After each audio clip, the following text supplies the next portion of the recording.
I'm good, thanks. How about yourself? I'm doing incredibly well. Harvey, give me some context for the stream.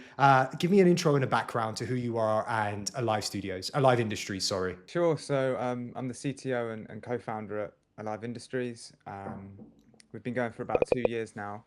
And the basic premise was I was studying at Oxford Hear at the me. time, really Harvey, how struggling are we? with Can you hear a me okay? NLP module. I can hear you well. Which is what we were stuck with before sort of the world of LLMs and things like that.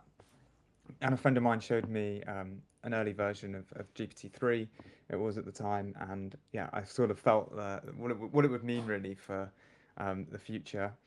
And so I started consulting then, and shortly after incorporated Alive Industries to sort of formalize that consulting more and start consulting with um, LLMs basically. And yeah, it's been ever since. And one thing that sort of was the key philosophy at the time was, you know, ultimately the consultancy is not the Mhm. end goal. Um, we want to go on to do something, productize this and build a product. But how do we know where LLMs can deliver the biggest impact within small businesses? And so obviously we need to talk to our customers and build proof of concept. So rather than doing that for free and raising a big venture round, let's do it through let's do it through getting paid to talk to them instead, basically, and through consulting. It feels like the Palantir model of the forward deployed engineer at a very, very early stage. It's like going into customers' places, customers' workspaces and figuring out like, what do you need? Can we build it? And if I see a trend, let's turn that into a product. Yeah, exactly. Yeah. Yeah, and it's been great because a lot of the places where you initially saw a lot of traction with LLMs, like chatbots and things like that, you quickly realize, is there actually that much value that they're adding here? Does the customer really want to speak to a chatbot rather than filling out a form? If that was the alternative, it actually might have been quicker to do the form with the drop downs and the set options anyway. And actually, building a nice chatbot, as fun as it might be and as cool as it might be, it doesn't actually deliver that much value a lot of the time. So it's been really interesting to sort of get our teeth into these smaller businesses and really understand, what are the more maybe boring tasks that LLMs can help with that you maybe don't see as a customer, but actually can deliver a lot of value operationally for that business. RAG is an incredible technology, but I don't think everyone needs to use it in everything that they're doing, right? Exactly. Yeah. Harvey, I've got to ask, when you're talking to customers and they're asking like, hey, I want this really complex product, what is the conversation in asking them how do you identify if it is something that they need? I feel more and more today that everyone is trying to build like the most incredible tool or product for their business internally, whether that's a workflow tool, whether that's a physical product with UX, but they don't often need that. Often the touch point is as simple as just have a form. Like, what's your thesis around this? Well, every project that we do always starts with what you're currently doing, and if you're not currently doing it, um, then it's probably not a great place to start in terms of trying to innovate in that place. You're better off taking an existing process that's broken and trying to fix it or trying to make it move faster than trying to do something entirely new. And maybe what you discover on the way is you might discover something entirely new on the way that is possible to do as a new product line. But we really take a sort of problem first approach. So, what's the problem and how are you currently trying to solve it? And if your answer to the way that you're currently trying to solve it is I'm the first person that you've spoken to about it, that's normally the place when we back out and we say, hey, we go and speak to some other people, find some other solutions and give them a go. Um, yeah, a bit of a mantra of mine is a good sign of a a great sign of a good AI engineer is they tell you that you don't need AI. Really, AI should be the last resort. AI is inherently a risky technology to use. It's probabilistic rather than deterministic. So every time you're using AI, you're effectively rolling the dice. Um, so if you can avoid rolling the dice and you can be, sure that you're going to get the output that you're after, then it's better to do that if possible. But if you've tried that and you can't get, there's no deterministic way to get the answer you're looking for repeatably. But LLMs are able to maybe get you the right answer 99% of the time or 95% of the time, then it might be worth rolling the dice. And that's obviously what we do is we try and make sure that probabilistic technology can be as deterministic as possible. for the given use case. Harvey, I'm going to get you to go into CTO mode for me, and maybe a little bit of consulting. When we're talking about probabilistic and deterministic technologies like AI, what does that specifically mean? I think everyone can talk to it, but you are one of the few people that I say one of the few. You are one of the individuals that we have on the show that deeply understand this technology, not just at the macro scale of what it can do, but within the transformers potentially itself. When we say probabilistic, what does that mean? Yeah, so I think like if you think of how technology has worked for most of history, if you think about a website, a basic website, you know that when you click on the home button, you're going to the home page. Um, However, if rather than when you click that home button, rather than directly going straight to the home page, you're asking an LLM, take me to the page on the website that might be the home page. 99% of the time, with how smart LLMs are today, it's going to get the home page if you give it a list of URLs, and one of them is the home page. It should be But able there to is still figure that it one. out, we hope. Exactly, exactly. There's still that 1% where it's not going to go. Um, it might not go there. So that's what we mean by probabilistic is, it's not a guaranteed outcome. Yeah, you're inherently basically rolling the dice each time. Understood. Thank you for the clarity. When we were pulling together the research for this show, this segment, we had discussed talking about the zero waste startup approach that you used. How? Why? Why is it so important to do this for you? No, I don't hear a lot of people doing it. There is a lot of waste in startups, but you're sort of building this flywheel to allow you to keep moving. Talk to me about the zero waste startup approach that you use. Yeah, I think it's important to note that we're a bootstrapped startup, so we're pretty much entirely self-funded.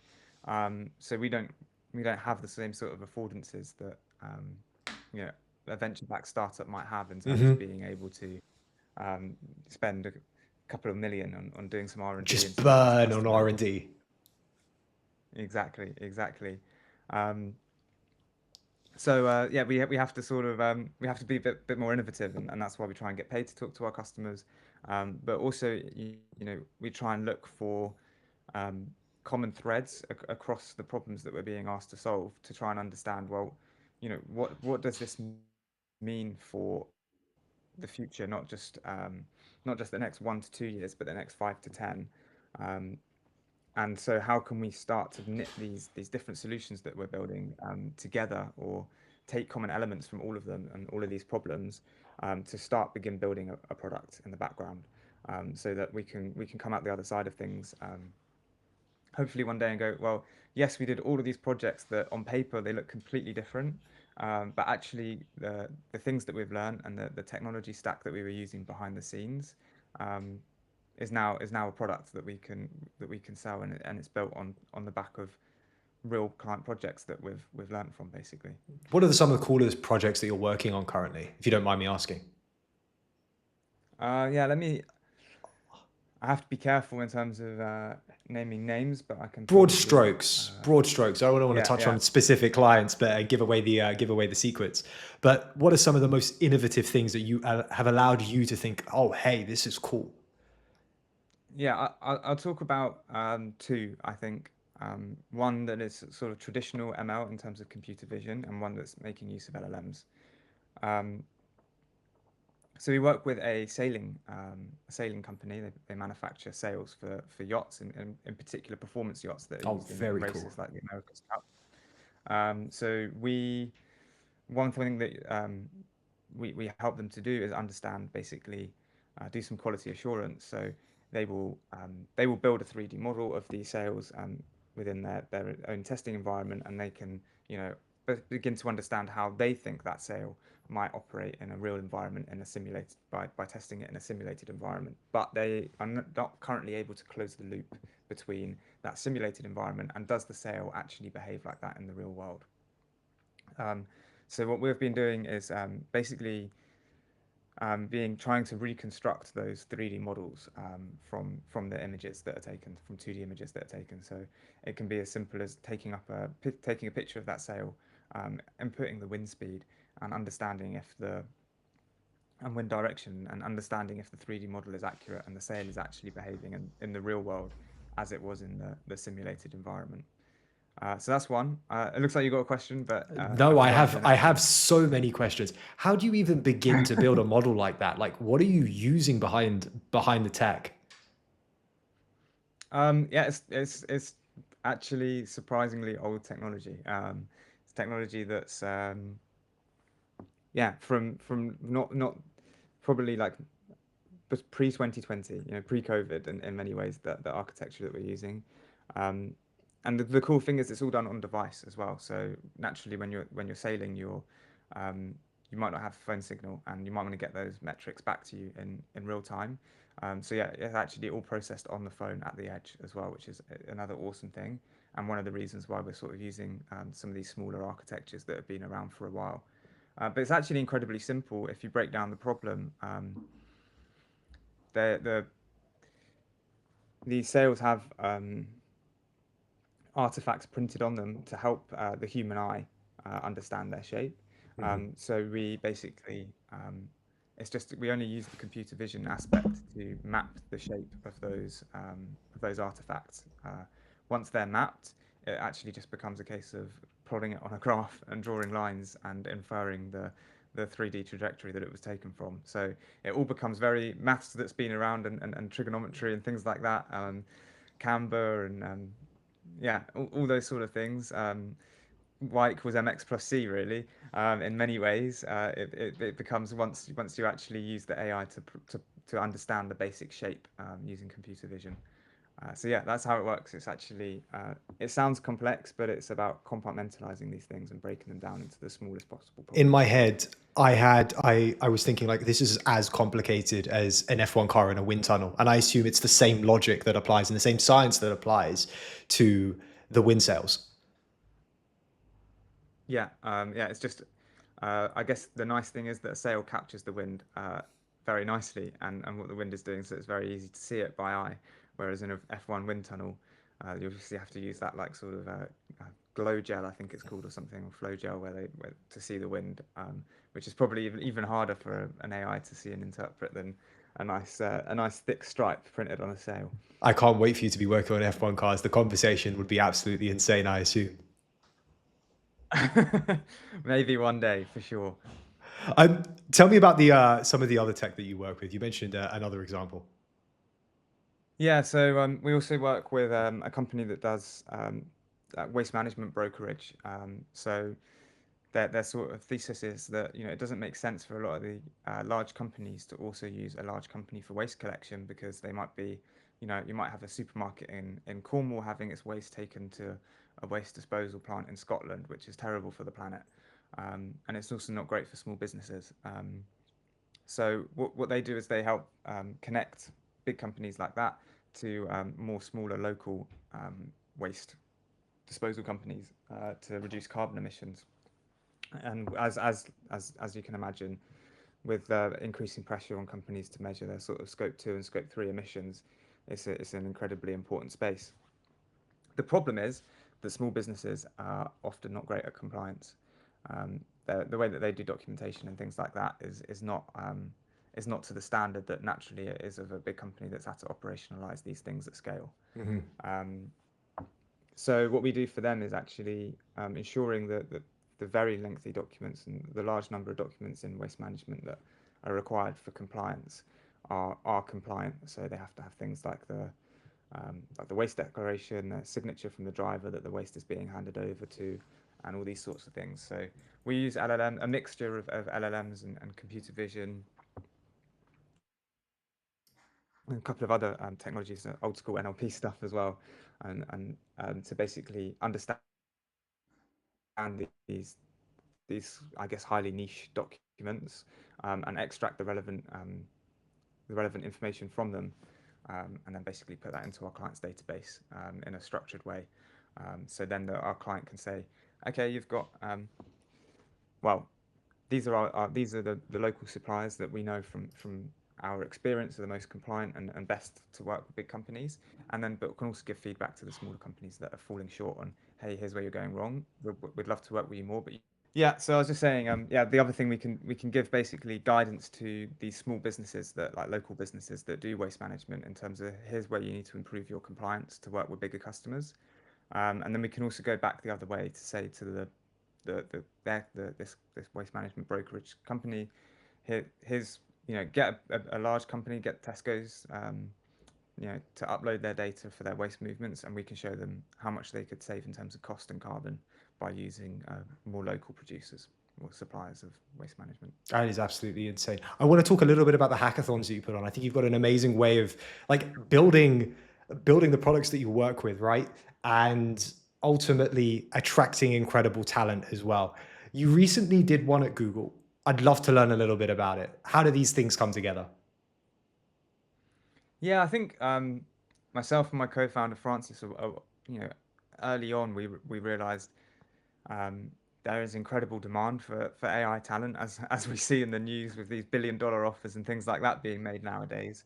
And that is, as an AI consultancy, we're effectively selling talent and project management. So that is what we need to be best at finding. We need to be finding the best AI engineers um, as early as possible, really.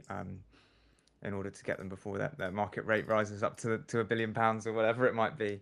Um, and also, my sort of my entrance into into software engineering and stuff was via a hackathon myself. So I've always had a lot of affinity towards hackathons and enjoyed doing them and participating in them.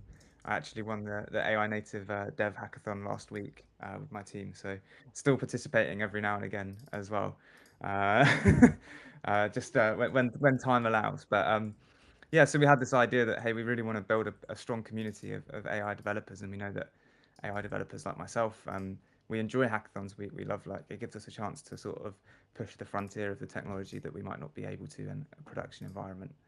Um, so yeah, we created this community called Machine Talents. You can find out more at machinetalents.com. And yeah, we've hosted many events. The last one was a hackathon at Google, um, and but we've also done barbecues and demo days and things like that as well. Um, and we wanted to take a bit of a spin. I think one thing that on the general hackathon concept, one thing that sort of frustrates me is the amount of amazing ideas that come out the back of hackathons, but don't go any further than that. They Mhm. just sit in someone's GitHub repository and collect dust basically. So we went out to companies in our network or companies that we'd. This is why maybe one of the other ways that we talk about being a zero waste company. Companies where they weren't maybe ready to jump in with a full project with us just yet, and we say, hey, well, why don't you sponsor a prize at our hackathon? It's going to be a much cheaper and lower barrier to entry, and within 24 hours, you're going to have a good idea of how well this could possibly work. Probably shot ourselves in the foot a little bit because some of the solutions were so damn good that they worked straight away from then on. But nonetheless, it was yeah, it was awesome to see. I think we gave out nearly £10,000 in prizes on the day. So just to be able to give back to the community and sort of show, look, these are the sort of projects that companies are interested in. They're probably a lot more simple than what you have in mind in terms of being built. They might just want an MCP server to interact with their internal data, or um, a very simple automation to gather some information about competitors or their clients. It doesn't have to be super complicated, and actually they're willing to pay quite a lot for this if you can just tweak it a little bit and make it fine tuned to their use case basically. Harvey, how important are the hackathons to the entire startup ecosystem when it comes to finding great talent, finding great engineers, but also seeing what's possible in a short period of time with some of the most cracked talent base that Europe has? Yeah, I think they're essential, to be honest. I think it's a really good question and great point. If you take a look at SF and many of these startup hotspots, um, you know they have an incredible density of hackathons happening. There's almost one. You could probably go to one every week if you wanted. And I think that there's many reasons for that. It is networking for developers in some ways. Not to be too cliche and generalize too much, but developers often don't have social skills isn't what you maybe know a developer for first potentially. So the opportunity to get developers that are interested in similar technology streams together in a room and see what they build together is a great it's a great way for co-founders to meet. I think it's a great way to spot new talent for startups, to find that next 10x engineer. Um, but also just I think, it now enables a very rapid iteration cycle in terms of things that work and don't work. And technologically, for me personally, I find a lot of inspiration from the solutions that I see at hackathons. Like, oh, okay, by going to maybe two or three, or hosting a couple of hackathons, you start to see the common threads in terms of what LLMs do well, where they go wrong. Um, you know, seeing people's live demos fail, as traumatizing as it is for them, is also incredible learning for everyone else to understand. Oh, that's where LLM, you need to be careful. Maybe the structured output isn't always as structured as it might, as it might suggest it is, and it might work the 99 times that you're testing, and then one time that you go out to do a live demo, that's when the LLM hallucinates what the structure of the output should be, and comes back with something different. And it's great to know that, a few lines of code to handle that error and retry it there, can make your systems that you're putting in production that much more robust as well. So yeah, I think there's so many, they add so much, and they're incredibly valuable. And I think I've seen a real, since sort of the last year and a half, the last 18 months, there's been a real increase in the number of hackathons in London, and I think it's great. And I think we should welcome more, and startups should really, you see often now startups looking at providing a £10,000 referral bonus for a founding AI engineer. Well, you could probably sponsor a hackathon for less than that, and you'd get access to seeing how 30 to 60 developers work, and you can actually sit next to them and see their GitHub commits, and see how they work with other people. I think that's a much a very fruitful avenue, and it adds so much back to the ecosystem as well. I think one of the beautiful things about hackathons is just the transparency. You can't hide much, especially if you're doing like one of these 24-hour ones like Project Lovable in Stockholm recently, right? And there's so much hype that you can generate if done well, and really put the project on the hackathon on the map, the event on the map, but also the talent that sits inside of it is also building towards it. And I think distribution today more than ever is like what we all need. And for an engineer to get that distribution so that they can go and build these projects and continue to just be on the cutting edge is exactly what we need, right? Yeah, exactly. And I think the lovely thing about these hackathons is, people are going to them quite consistently now, and there's some familiar faces that you're seeing. And I think for those that are familiar with, the Unicorn Mafia and Charlie Cheeseman, and who are actually at the project Wild, level, absolutely event. wild. We've got to get them on the show at some point. It just looks like it's nuts. They just win everything. Yeah, it's absolutely amazing what they're doing for the ecosystem. And I think it's really good to give, young developers, that pipeline, and that connection to larger startups. And it can be like a, really aspirational thing to, you know be hacking with the Unicorn Mafia, which I think is an awesome thing. And there's some, to get that to sit alongside those experienced people who have built rapidly these products, time and time again, is awesome. So yeah, I can make sure we get Charlie on this. I'm sure he might even be Wonderful. listening. I'm looking forward to it. Harvey, I'm going to let you crack on. I've taken up an incredible amount of your consulting time. Please don't charge me like £3,000 an hour. I hope we could write this one off. But I appreciate the time. I'm looking forward to having you on again. No, it was amazing. Thanks for having me, Viraj, and yeah, catch up soon. Ciao.